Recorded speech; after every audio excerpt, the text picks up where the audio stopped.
Et qui dit, chers téléspectateurs, nouvel an, parle de nouvelle espérance, nouvelle positivité et plein de manières pour essayer de surmonter les obstacles et pouvoir réaliser plein d'objectifs au cours de l'année 2022. Et pour mieux aborder ce sujet, nous avons le plaisir d'accueillir aujourd'hui dans notre studio Dr Sahar Chawqi, qui est consultante en développement et en ressources humaines. Bonjour et bienvenue et bonne année. Bonjour et bonne année 2022 à tout le monde. Parfait. Alors, quand on parle de positivité, on parle que les gens quand même entassent les problèmes et les stress les uns sur les autres et on finit par nous trouver un tout petit peu égarés des objectifs ou des espérances qu'on a pris avant le début de l'année.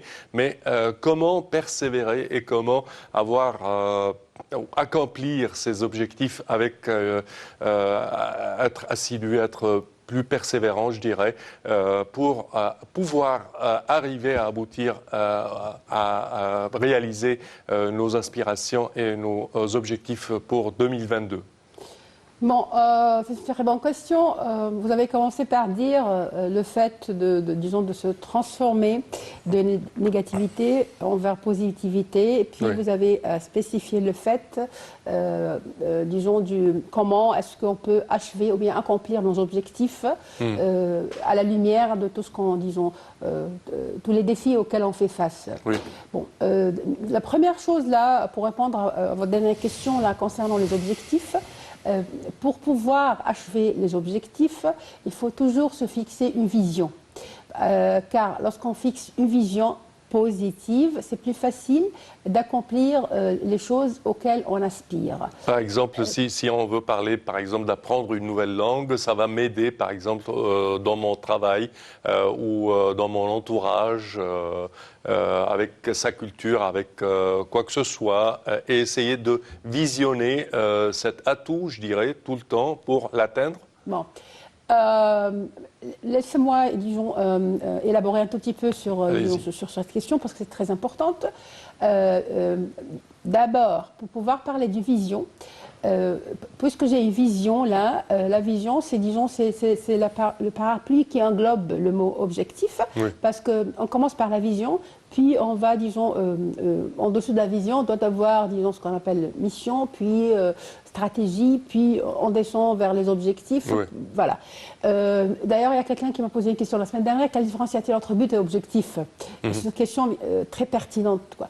Alors, pour se fixer un objectif, il faut que cet objectif, je vais juste reformuler votre phrase là, le fait d'apprendre une nouvelle langue. Si par exemple, j'ai un but d'apprendre une nouvelle langue, il faut que cet objectif ou bien que ce but soit lié, disons, à quelques critères, vous voyez, parce que si je le laisse tout à fait aléatoire comme ça, ouais, voilà, ce ne sera pas un objectif. Pour que ce soit un objectif, pour qu'on le qualifie avec l'épithète, bien avec le mot objectif, il faut que ça ait, par exemple, si l'on va vers l'anglais, disons dans les sciences comment on l'appelle, de la planification stratégique.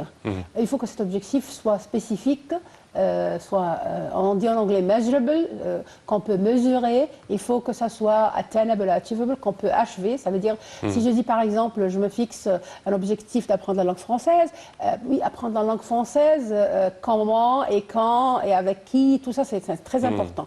Et en plus, il faut, c'est très important aussi, il faut que cet objectif soit lié à un délai, ce qu'on appelle le deadline, vous voyez. Alors, ce qui nous amène au T dans le mot smart, vous voyez. Il faut aussi que ça soit réel, il faut que ça soit, en anglais on dit réalistique. Réalistique, ça ne veut pas dire le fait que je le vois, non. Il faut que ça soit vraiment, que ça rime avec la vision que je me suis fixée. Voilà. Alors, pour que je puisse apprendre cette langue-là, il faut que je dise, par exemple, je vais apprendre le français dans un délai de 2 ans, dans un délai d'1 an, avec qui, où exactement. Vous voyez ce que je veux dire là? Alors, tout ça, ça nous, disons, nous ramène à la première expression là, dont on vient de parler juste avant le programme, à la positivité. Parce que quand on se fixe un objectif clair, quand on se fixe un objectif qui soit, disons, accomplissable, que je peux accomplir, achever, on a vraiment de l'optimisme. On est vraiment motivé par le fait d'être positif. Vous voyez ce que je veux dire? Oui. Je ne veux pas être, disons, très longue par rapport à cette question-là, mais parce que vous m'avez motivé à le, disons, vous avez suscité quelque chose là. Vous m'avez rendu positive. Le fait de parler de l'objectif spécifiquement nous rend à la positivité, parce que le mot positivité ou bien positif, ça vient du latin positivus. Et si l'on parle de positivus, le mot positivus signifie le fait d'être posé ou fondé sur quelque chose, basé sur quelque chose, sur un édifice. Alors d'ailleurs, quand on se fixe un objectif, on a déjà un fondement vers lequel on s'achemine pour achever quelque chose. Oui. Vous voyez, c'est pour ça qu'il y a un lien très important entre les deux mots. Par exemple, quels sont les objectifs les plus répandus pour un nouvel an, par exemple, selon vous? Disons, ça diffère d'une personne à une autre. Là. Oui, certainement. Mais la plupart des gens, par exemple, se fixent un objectif, par exemple, par rapport au travail, par rapport au boulot. Je vais, par exemple... Progresser, par exemple. Voilà, avoir une carrière. Oui. Et même si je me fixe un objectif pour avoir une carrière, il faut, disons, mettre un cadre pour cette carrière-là. Par exemple, si je veux devenir un manager, si je veux devenir un directeur. Le fait de devenir un directeur, là, quel est l'objectif que vous voulez atteindre? Je ne veux pas dire, disons, dans le ciel, quand on est dans l'air, je veux devenir un directeur. Non, je veux devenir un directeur de quoi? Par exemple, un directeur de ressources humaines. Qu'est-ce que je vais faire pour devenir un directeur de ressources humaines? Quelles sont les étapes? Est-ce que je vais, par exemple, lire le profil du poste, le job description de ressources humaines? Est-ce que je vais acquérir ou bien apprendre quelques compétences qui vont m'aider, disons, à se cheminer vers cet endroit? Alors, il y a des choses, il y a des étapes là qu'on doit faire pour qu'on puisse vraiment aboutir à ça. Alors, c'est un premier objectif pour les gens qui travaillent. Il y a d'autres, par exemple, les mamans, par exemple, ils ont un objectif disons que leurs enfants réussissent à l'examen. Alors, disons, elles déploient beaucoup d'efforts pour que les enfants puissent travailler très sérieusement et aboutir à ça. Alors, ça, c'est un objectif, je dirais, répandu, qui, la plupart, pas la plupart, mais toutes les mères le veulent. Alors, faire l'objectif ou désigner un objectif tel que celui-là, par exemple, dans la phase de planification, c'est faisable. On commence à planifier d'une façon un tout petit peu subjective et on essaie d'être soi-disant réaliste pour avoir un plan assez assidu. Mais ce qui arrive, c'est que si on met par exemple des points de repère à un tel mois, j'aurais, par exemple pour cet exemple de la mère et son enfant, dans le mois de mars par exemple prochain, il aura appris à être plus indépendant un tout petit peu. Elle met ses objectifs, elle répartit ses objectifs sur des points de repère en temps. Et une fois que l'année commence le stress, commencent les problèmes, commencent les entraves. Et on s'égare avec nos objectifs, on ne trouve pas ces objectifs au bout des mois. Et on se sent un tout petit peu... sous, je dirais, le poids du stress, le poids des problèmes quotidiens. Alors, comment faire? Bon, écoutez, monsieur, si on parle, par exemple, de point de vue scientifique, ok? Si je veux aboutir à l'objectif, parce que pourquoi on dit qu'il faut se fixer une vision? Parce que la vision, disons, c'est... Motive. C'est à long terme, vous voyez ce que je veux dire? Comme une maman, par exemple, je comprends très bien qu'il y a, disons, le stress de l'école, des professeurs, disons, des moyens de transport, de l'enfant qui rentre à la maison très esquinté, fatigué, tout ça.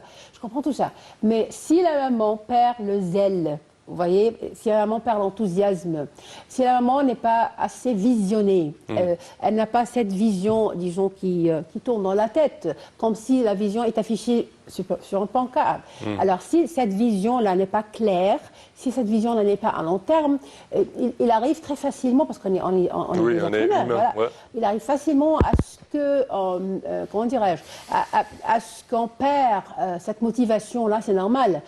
D'ailleurs, il y a un proverbe, mais en anglais, si on parle de la motivation, il y a un proverbe qui dit la motivation est comme la douche qu'on doit prendre tous les jours. Vous voyez ce que je veux dire? Alors, il faut se motiver quotidiennement, et par rapport, par exemple, au boulot, là, on apprend toujours aux fonctionnaires, aux collaborateurs, d'aller réviser ses objectifs de temps en temps.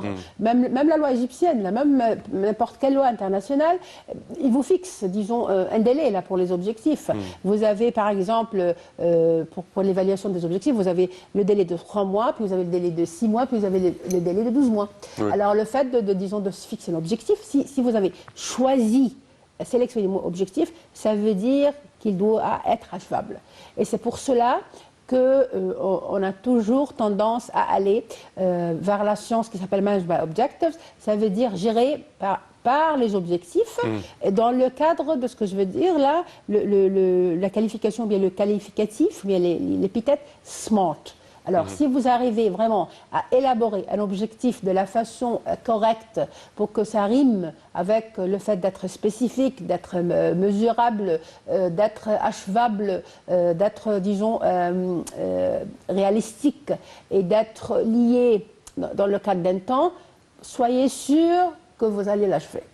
Une fois qu'on met un objectif réaliste, on parle de comment on envisage les problèmes qui peuvent arriver et on commence à préconiser des remèdes à ces problèmes ou des solutions à ces problèmes.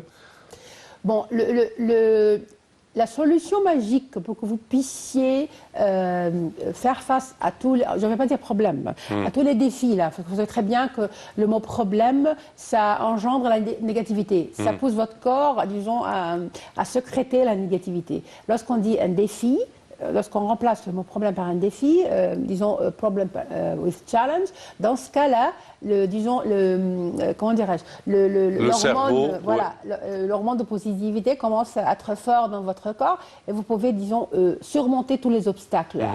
Alors, dans cette science en particulier, là, de l'MBO, là, on vous dit que la meilleure façon d'aboutir à votre objectif, c'est le fait de faire ce qu'on appelle SWOT analysis. Voilà, vous connaissez le mot SWOT. Strength, weakness, opportunity and threat. Voilà, le S, c'est l'abréviation disons, de strengths, voilà, de force. Et puis vous avez les faiblesses qui sont le W, weaknesses. Vous avez le O qui est l'opportunité. Et vous avez le T qui est les threats ou bien les choses qui sont... les défis, soi-disant. On fait toujours, disons, la distinction, bien la différenciation entre le mot entre le mot weakness et threat. Ça veut dire que threat, ce sont les menaces qui sont en dehors de votre contrôle. Par exemple, si on parle sur le domaine étatique, par exemple, un gouvernement, bien un État, qui s'est fixé une vision, et à partir de cette vision-là, elle s'est fixée aussi des objectifs. On vous dit toujours dans cette science disons, de planification que quand on se fixe l'objectif, il faut toujours mettre un pourcentage pour les menaces qui sont en dehors de notre, disons, contrôle. Quand, par exemple, prédire les menaces. Vous voyez ce que je veux dire? La pandémie, ça c'est une chose qu'on ne pouvait pas du tout prédire. Voilà. Ou bien un volcan, bien. Vous voyez ce que je veux dire là? Force majeure, soi-disant. Voilà. Alors les forces majeures, dans les cas de force majeure, c'est ce qu'on appelle les menaces. Alors il faut mettre un pourcentage pour les menaces. Il faut aussi, pour les menaces, quand on ne réalise pas les objectifs à cause d'une menace, dans ce cas-là, personne ne va nous juger négatif. Pourquoi? Parce que c'est en dehors de notre contrôle. On ne l'a pas, disons, prévu. Mais quand on se fixe quelque chose qui est faible, ça veut dire un objectif faible, alors les gens vont nous reprocher ça. Pourquoi? parce qu'on n'a pas bien fait nos études sur le fait de se fixer un objectif qui ne peut pas, disons, faire face à par exemple, à des obstacles comme par exemple le cycle d'approbation. Je dois par exemple obtenir, disons, l'accord de quelqu'un. Tout ce sont ça tombe dans le cadre de weaknesses ou bien de faiblesses. Vous voyez ce que je veux dire? Alors, c'est pour ça qu'on dit, quand on se fixe un objectif dans la vie, que ce soit une vie quotidienne ou bien une vie par rapport au travail, il faut toujours ne pas oublier de faire, disons, sur un petit papier comme ça, l'analyse du SWOT. Et l'afficher. Voilà, l'afficher devant soi. Ouais. Je connais des gens qui l'affichent sur le frigo, d'autres qui l'affichent dans la tête, parce qu'on a tendance d'oublier là. Oui, certainement. Alors, c'est pour ça que je reviens toujours à mon vision. Lorsque j'ai la vision, l'objectif ne va pas se perdre. Si je fais un objectif, ou bien si je dresse un objectif qui manque d'une vision, dans ce cas, ce sera vraiment une chose malheureuse. Alors, on commence par la vision d'abord, et j'ai toujours la vision devant moi, face à mes yeux, et puis à travers la vision, je fais l'objectif. Oui. D'autres problèmes, quand même, des problèmes qui sont un tout petit peu marquants, je dirais, c'est la relation entre les parents et la nouvelle génération, les jeunes, les adolescents. Alors là, c'est un tout petit peu un défi, je dirais, avec certainement les circonstances actuelles, que ce soit la pandémie, que ce soit les réseaux sociaux et le temps que les réseaux sociaux dévorent de notre journée tout entière, surtout pour les jeunes, avec leur formation, leur faculté ou leur école.